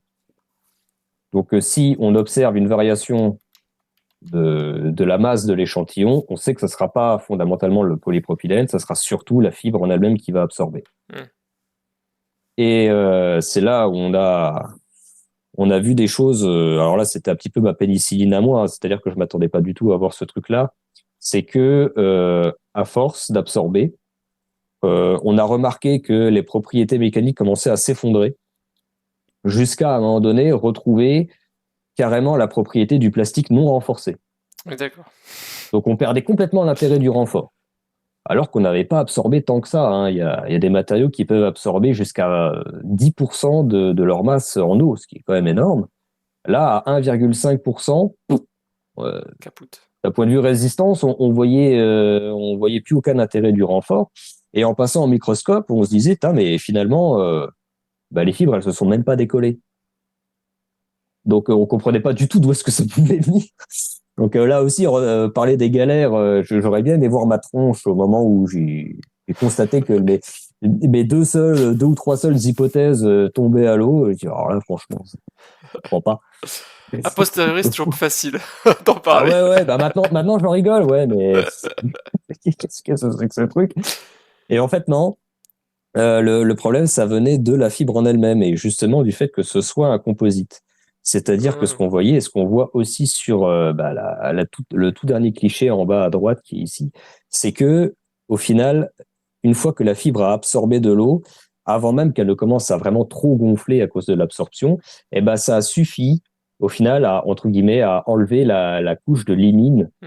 qui tient la fibre en elle-même. Donc tu as enlevé la cohésion entre toutes les petites fibres. Voilà. Et en fait, eh ben, ça mène à une dissolution carrément des fibres, Oui, tout ok. simplement. Et on retrouvait même dans l'eau, on l'a vu au spectromètre, qu'il y avait des fibres qui se retrouvaient en face, en surface de l'échantillon, qui se retrouvaient même un petit peu dans l'eau. On voyait que l'eau était un petit peu brouillée. Donc ça et sans avoir forcément à absorber beaucoup d'eau, hein, mais on voyait que au final les fibres se désagrégeaient d'elles-mêmes avant même de commencer à vraiment gonfler et de casser la cohésion entre la fibre et la matrice. Alors ça rejoint un peu une question que j'ai là, c'est Hubert Chapuis qui demande, y a-t-il un intérêt à descendre à l'échelle de la fibre unitaire, du coup? Oui, tout à fait, parce que effectivement, ça c'est vraiment plutôt orienté fondamental pour l'instant, pour vraiment avoir une propriété très claire du matériau et du coup faire une étude très claire sur ses sensibilités véritables, donc sans aucun autre biais d'analyse, donc sa sensibilité à la température, à l'absorption d'eau, tout ça, c'est sûr que ça nous donnerait vraiment la meilleure étude possible.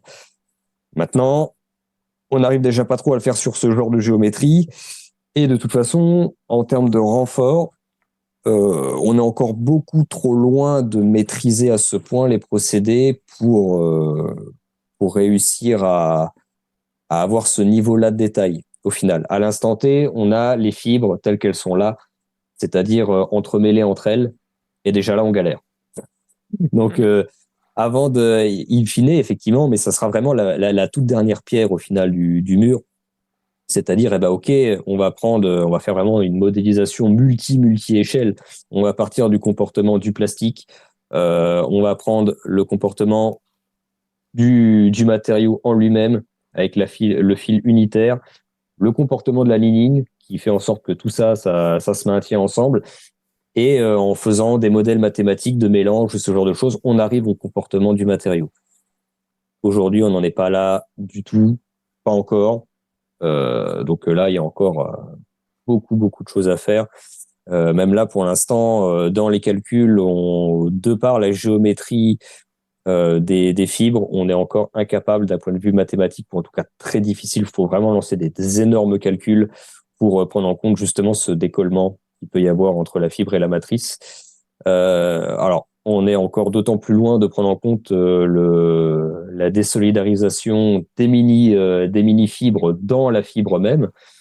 Donc,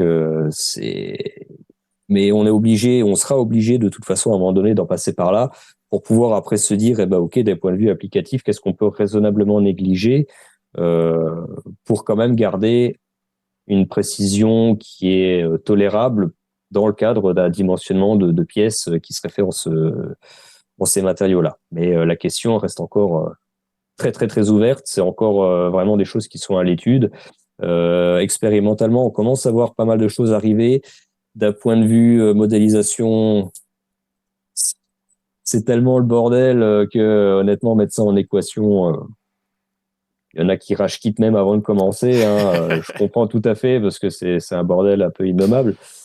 Mais de toute façon, voilà, on sera obligé d'en passer par là. On arrive à observer certaines choses, mais il y a encore, on va dire, avant d'avoir quelque chose de vraiment fiable, on en est encore loin. Et c'est pour ça qu'aujourd'hui, il existe hein, déjà des applications pour ce genre de matériaux-là. Mais c'est pour des pièces qui ne sont pas vraiment sollicitées mécaniquement parlant. Par exemple, le pare-soleil dans une voiture, on peut Mhm. très bien trouver des pièces comme ça. Et en plus, l'avantage, c'est que non seulement c'est plus résistant que le polypropylène non renforcé, mais en plus, c'est plus léger que le polypropylène pur. Mhm. Donc, c'est un double avantage. Et en plus, c'est pas vraiment sollicité mécaniquement, hein, sauf si on commence à vraiment mettre des coups de boule dedans. A priori, il y aura pas de gros soucis. Mais d'un point de vue aussi sportif, hein, sur les rallyes, par exemple, les voitures en WRC, les carénages, ils sont faits avec des composites à base de fibres végétales parce que c'est encore plus léger que le carbone et le verre. Et que là, en gros, le carénage, il est surtout là pour l'aéro de la Hmm. voiture, ni plus ni moins. S'il s'arrache, il s'arrache, quoi. Voilà. C'est- Donc là, pour le coup, c'est pas non plus des vrais gros dimensionnements qu'on peut avoir au niveau des crash tests, par exemple, dans la voiture de Monsieur Tout le Monde. Voilà, c'est encore assez expérimental. Mais pour des pièces pleines qui sont encore vraiment bien sollicitées mécaniquement, il y a encore beaucoup trop de choses qu'on ne maîtrise pas et qu'on ne voit pas pour que ce soit encore sur le marché. Voilà. Et je me demandais, du coup, il y a une échelle de taille au bout d'un moment où ça marche plus, où on considère plus que c'est du renfort, ou... Parce que là, du coup, on est à 50, là, on est à 20 micromètres, et Ouais, en bas à droite, on a 20 ouais. micromètres, et les petites fibres, là, elles sont encore toutes petites.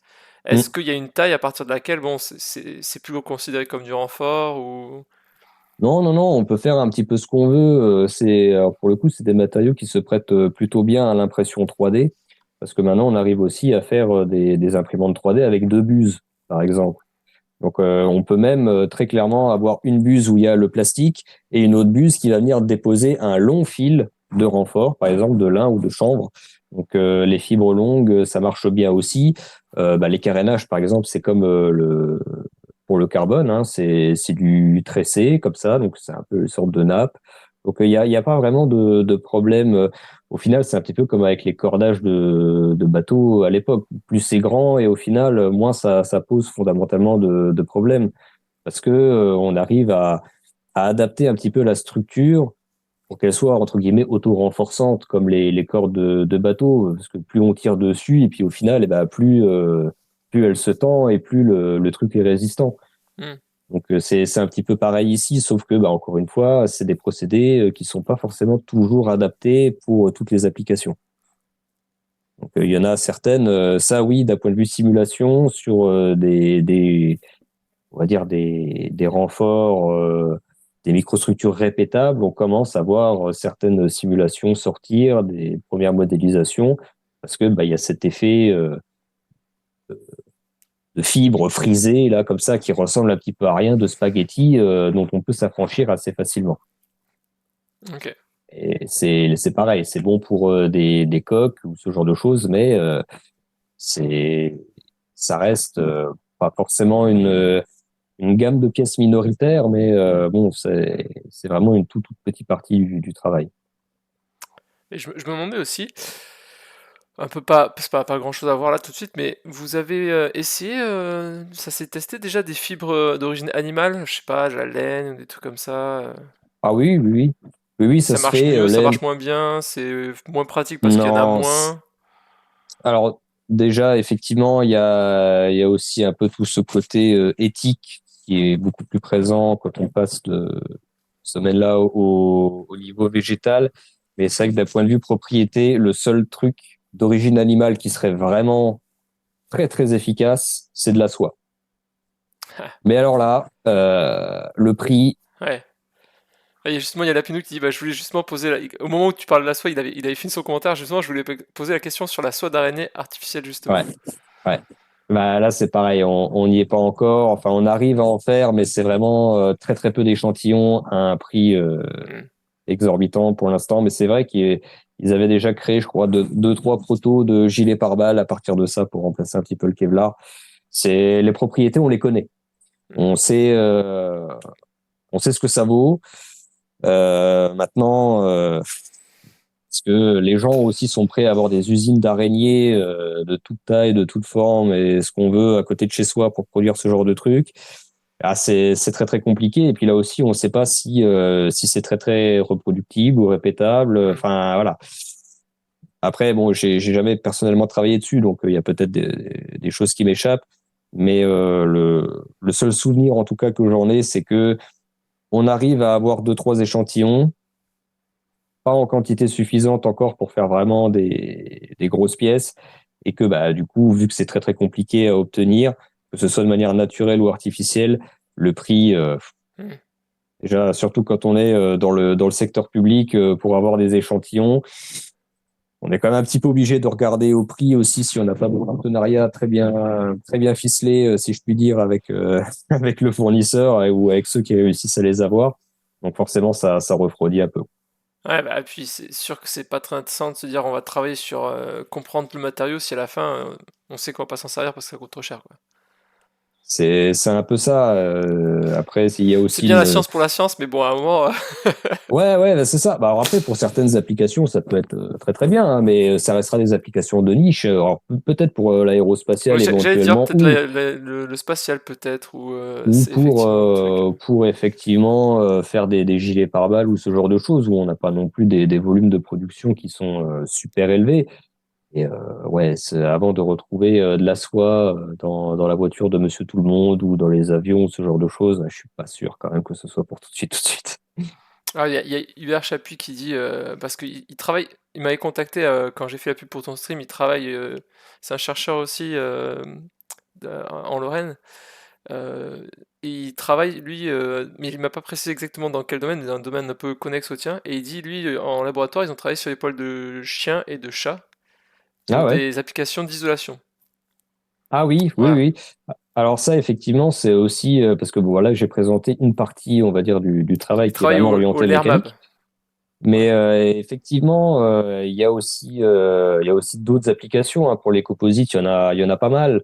Que ce soit pour les applications un petit peu biomécaniques, essayer de faire des prothèses, par exemple, alors que ce soit directement en composite ou pour simuler, par exemple, un cœur artificiel ou des tissus mous pour pouvoir tester après d'autres systèmes, par exemple des sphincters artificiels, des pacemakers, ce genre de choses, et ben pour pouvoir les tester dans les meilleures conditions.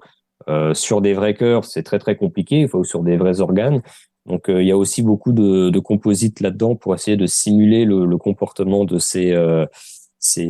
de ces organes, tout simplement. Donc on travaille aussi là-dessus et aussi sur l'isolation thermique, puisque si vous êtes un petit peu jardinier dans l'âme, vous avez peut-être déjà utilisé des paillis en chanvre. Tout simplement, ça a de très très bonnes propriétés d'isolation thermique et donc forcément, ça aussi, ça peut être un candidat parmi tant d'autres qui pourraient potentiellement être appliqués là-dedans. Mais encore une fois, il faut qu'il y ait d'ailleurs plusieurs solutions pour ne pas toujours dépendre d'une seule. Mais oui, il y a à peu près limite que l'imagination et le prix qui peut fondamentalement nous freiner. Après, bon, ça dépend aussi beaucoup de ce qu'on arrive à avoir comme matériau. Ok, ok.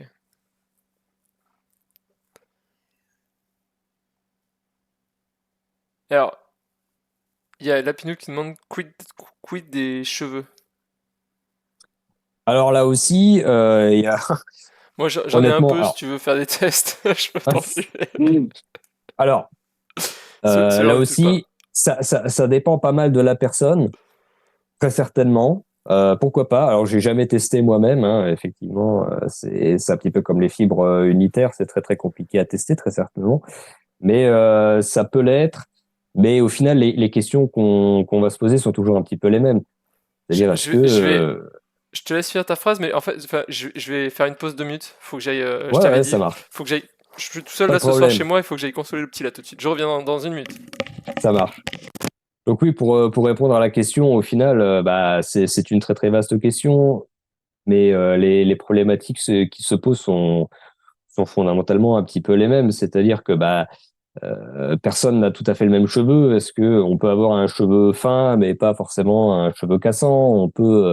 On peut utiliser L'Oréal comme Head and Shoulders. Est-ce que ça n'aurait pas une influence aussi? On n'en sait rien.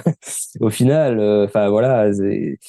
Donc ça serait possible. Mais alors là, en termes de répétabilité, de reproductibilité, je pense que si on réussissait à avoir de la répétabilité, de la reproductibilité et d'en faire de manière peut-être artificielle, il y aurait un plus gros marché à se faire en ouvrant une boîte qui fait des implants plutôt que de les utiliser comme renfort. Voilà. Je peux me tromper, mais si ça intéresse quelqu'un, on peut se lancer là-dedans, il n'y a pas de souci. Ah, Voilà. désolé, on avait perdu sa tétine. Eh ben, entre-temps, on a déjà monté une boîte là pour faire des implants capillaires. Ah, bah, parfait. Ça a l'air d'être plutôt sur de bons rails. Parfait. Parce que t'as le chat devant toi? Non, Non, tu l'as fait je suis en en solo. monologue, comme ça. Je suis peut-être tout seul dans mon délire depuis C'est tout à pas l'heure, j'en sais facile. rien. C'est pas facile. Ah ouais, je comprends, c'est pas facile. Bon, j'espère que ça va aller, que la tétine aura réglé le problème. Voilà. Ouais, les poils, les cheveux. Ok. Ouais, c'est donc ça, les cheveux, vous avez pas testé, genre en vous Non. disant, vas-y, c'est drôle, on va tester un truc. Non, mais là aussi, c'est un Mais petit ça peu servira comme à rien, avec quoi. la. Parce que, Non, non, non. Alors après, effectivement, pour rigoler, on pourrait, hein, c'est pas le souci, mais c'est compliqué au hmm, final parce que c'est très très fin et on peut pas déjà, on n'arrive déjà pas à tester des fibres comme ça, donc les cheveux, c'est encore plus compliqué. hmm. Mais bon, on pourra se tenir au jus si un jour je réussis, voilà. Ouais. Ouais. Écoute, On pourrait repasser, dire, bah écoutez, pas de problème. finalement, c'est pas mal. Ça tient pas mal. Avec un petit appel aux dons, Ouais, donnez-nous voilà. vos cheveux. Ah bah j'imagine, ouais, et puis les cheveux, oui, la répétabilité, si t'as des cheveux qui Ouais. sont bien lisses et ok, mais alors dès que t'as les cheveux un peu cassants, ou bouclés, moi je pense que mes cheveux ce sera pas des bons candidats. Je vais les garder. Voilà. J'en ai plus J'imagine beaucoup. déjà là. Je vois déjà bien la tête de l'étude, influence du shampoing sur C'est la ça. résistance du cheveu. Il y a moyen de se marrer quand même. Pourquoi Arrêtez pas? d'être shooters. Ouais, Tony, moi ça va, lui je crois il peut filer sur cheveux recourbés, il est bon. Ah bah voilà, bah, c'est pas mal. Il donne tout là.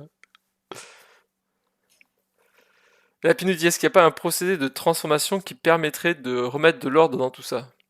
Alors je sais pas, déjà, est-ce qu'on aurait envie de remettre de l'ordre? Bah ça dépend. Ça dépend de ce qu'on arrivera à prédire au final. Si on a les outils numériques et mathématiques qui permettent de prendre ça en compte, à quelque part, on peut très bien continuer comme ça. Le seul problème, c'est que si on est obligé de passer par une autre phase en termes de coût, déjà, ce sera peut-être plus la même histoire, parce que c'est quand même des fibres qui sont peut-être plus droites par nature de base, mais après le broyage, c'est surtout la méthode de broyage qui fait que on se retrouve avec ce genre de truc. Et parce que le broyage, les copeaux, eh ben, ils sont peut-être un petit peu trop petits aussi, et c'est aussi ça. Mais pour des applications mécaniques, on peut pas forcément non plus se permettre d'avoir des échantillons, des fibres qui soient beaucoup plus longues que ça. Donc là aussi, c'est un petit peu le serpent qui se mord la queue. Et autre problème, surtout, c'est que même si on réussissait à le faire, il y a pas de raison qu'à terme on n'y arrive pas. Comment est-ce que ça va influencer la microstructure même de la fibre? Est-ce qu'on va pas justement venir altérer Tuer un la petit peu, l'isotropie. voilà, Ok. est-ce qu'on va pas venir déjà commencer à les dissoudre en elles-mêmes est-ce que la lignine qui maintient un petit peu la fibre va pas prendre cher voilà, je sais pas. On aura la réponse si les méthodes de broyage évoluent ou s'il y a des procédés secondaires qui arrivent comme ça pour aider un petit peu là-dessus, mais encore une fois, on n'en est pas là. Après, c'est les essais et les études qu'on a fait là. Là aussi, ce que j'ai pas dit, c'est que c'était des échantillons qui ont été créés tels quels. C'est-à-dire que les chimistes, ils sont quand même assez au courant de ce genre de problématiques et ils développent quand même ils rajoutent certains compatibilisants dans leur recette magique pour améliorer justement la cohésion entre la fibre et la matrice, éviter que ça se décolle ou ce genre de choses. Ici, c'est full naturel. Ok. Donc forcément, c'est pas optimisé. Donc d'un point de vue applicatif, non, mais d'un point de vue scientifique, c'est là où on arrive à avoir le plus d'informations. Donc ce genre de cliché-là, ce genre de comportement qu'on a là, c'est valable sur ce matériau-là, mais sur des matériaux déjà un petit peu plus travaillés chimiquement parlant, c'est peut-être des problèmes qu'on a un petit peu moins. Hmm. Donc, encore une fois, ça ne veut pas dire qu'on les a pas, ça veut juste dire surtout que l'influence n'est pas la même. Mais on est quand même obligé de la prendre en compte. Ok. Ok. Ok. Cool. Bah super. Et du coup, est-ce que t'avais d'autres trucs que tu voulais me dire ou pas? Pour moi, c'est C'est pas bon, mal. hein, c'est naturel, mais c'est le bordel, voilà. Donc, C'est pour naturel, c'est bordel. finir sur une note un peu plus poétique, hein, je dirais, bon, il y a Il y a Ah, énormément de sciences différentes hein, là-dedans, ouais, que ce bah. soit de la physique, de la chimie, de l'agriculture, énormément de choses. Donc voilà, c'est naturel, c'est bien, mais c'est des matériaux complexes, je dirais, pour une thématique qui l'est au final au moins tout autant, je dirais, voilà, pour un Et truc un alors, du peu. coup, il y a la PNU qui demande de vous travailler en partenariat avec des industries? Ouais, ouais. Alors c'est encore un petit peu compliqué parce que en termes de volume de production, c'est surtout des. Alors c'est on va dire un mi-chemin entre des entreprises et des labos, style un petit peu institut de recherche technologique, ce genre de choses, Hmm. parce que encore une fois, ces matériaux-là, ils sont un petit peu sur le départ. Ça commence un petit peu à décoller, mais voilà, en termes de production, on est quand même encore très très loin de ce qu'on peut trouver pour d'autres matériaux. Donc, quand on regarde les publis, par exemple, il y a beaucoup de labos qui font eux-mêmes leurs échantillons et leurs matériaux. Nous, on n'est pas chimistes, donc autant dire que si on fait nous-mêmes nos échantillons, ça va pas ressembler à grand-chose.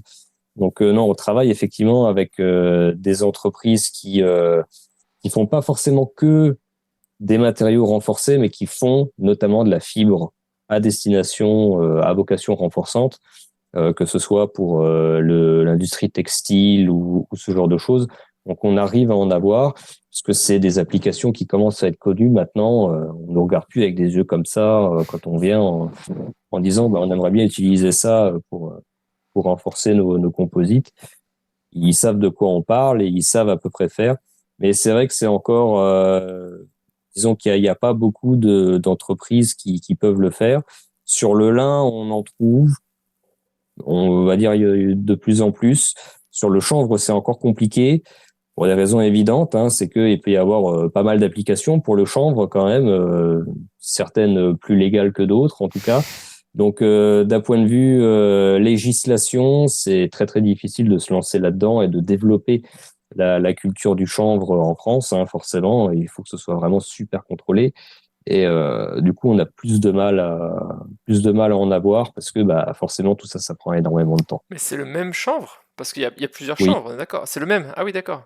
Ah oui, oui, oui, bah en fait la plante c'est la même. Ah, je C'est croyais qu'il y avait là différents nous, types de que le chanvre, ça regroupait il plusieurs y en a, plantes il y en et. a, il y en a plusieurs, mais après au niveau de après oui, ce pour les applications illicites en général, elles servent toutes aussi bien pour faire les renforts. C'est juste pas du tout la même partie de la plante qui est Oui, oui, utilisée. Là, ça, oui. c'est quelle que soit la gamme, là c'est la tige qui nous intéresse, c'est pas les feuilles. Donc, dès que c'est légalisé, vous avez un énorme boom de matières premières. Voilà. On Vous aurez aura, plein de fibres parce que on ce pourra, sera si, un co-déchet, enfin comment ça s'appelle un déchet, un truc de ouais, des chutes, coproduction hein, quoi. Ouais, des clairement. Ouais, chutes, ouais, ouais, c'est. c'est donc il y en a qui pourront être contents et qui pourront même avoir une excuse pour être contents, une excuse voilà légale ou ce que vous voulez pour dire non, mais c'est pour mon taf, ne vous C'est inquiétez pas. c'est pour mon taf. C'était un beau Voilà. jeu de mots. Je sais pas si c'était fait exprès, mais c'était un beau Ouais, jeu de ça, mots. j'avais même pas fait exprès. Mais maintenant, je viens de comprendre. Là, Il y a Kishfarmer qui dit j'ai hâte de voir voler un avion en lin qui consomme de l'huile de la même plante. Ouais, c'est. Ouais, ça serait pas mal. Alors là aussi, c'est pas demain, mais pour le sport, en tout cas, oui, ça serait pas mal. Hein. C'est de voir ça, rien que pour la blague, quoi. On va dire un avion full lin, pourquoi Ouais, pas. pour faire les sièges, pour faire les ailes, pour faire. Ah bah oui, bah pour ça, il y a de plus en plus, hein, ça, les pièces d'habillage ou très peu sollicitées d'une manière générale, ça se fait de plus en plus, ça sera pas le problème. Même dans les avions, il y a beaucoup de pièces qui sont en composite plastique aujourd'hui. Alors, pas ceux-là, pas encore, mais ça se démocratise, ça grappille du terrain petit à petit. Donc, on va dire à moyen terme, le composite, de toute façon, l'utilisation du composite depuis ces dernières années, ça ne cesse Hmm. d'augmenter et d'augmenter très très fort, forcément. Donc, ça pourra se faire. D'ici à ce qu'on ait entièrement un plastique fait avec de l'huile de lin issue de la synthétisation d'un carburant fait aussi à partir de lin avec toutes des pièces faites en lin. Ah, j'aimerais bien voir ça avant de mourir, quoi. Là, je pourrais dire, ok, c'est bon, les gars, j'ai fini, c'est bon, c'est bon fou. Mais ouais, je suis pas sûr quand même, Ouais, quoi. ouais, le moteur sera peut-être pas full Ah, là, le quoi. réacteur, ça va être compliqué. Ouais, le réacteur, je veux dire, Pour ça, continuer sur les jeux de mots pourris, je veux dire, ouais, c'est chaud, quoi. c'est chaud. Ouais. C'est ça. Ok, ok, bah super. Bah écoute, merci beaucoup d'être venu nous expliquer tout ça. Je pense que t'as compris que le chat était au taquet Ah bah, ça fait de ton super travail. plaisir, c'est vachement sympa. Donc, euh, donc voilà, donc quand tu auras besoin de cheveux, bon apparemment il n'y a pas tant de volontaires que ça, il y a beaucoup de chauves qui sont là, je sais pas. Je serai. Donc Alors après, par contre, je vous préviens, je signe aucune clause ni quoi que ce soit, hein. Donc si je demande des cheveux, vous ne saurez pas si c'est pour mes tests ou si c'est parce que je commence à avoir une calvitie. c'est Et ça, je me réserve le droit de l'utilisation du truc. c'est ça, si tu commences à avoir une mèche rousse et un truc, Voilà.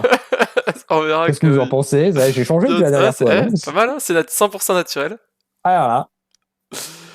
Super. Ben merci beaucoup. Eh ben, merci à toi. Et puis bon courage pour la suite, Eh ben, merci. pour la microfibre, Merci. quoi. Ouais, Voilà. on va essayer. Ok, bah super. Merci beaucoup. Bonne soirée.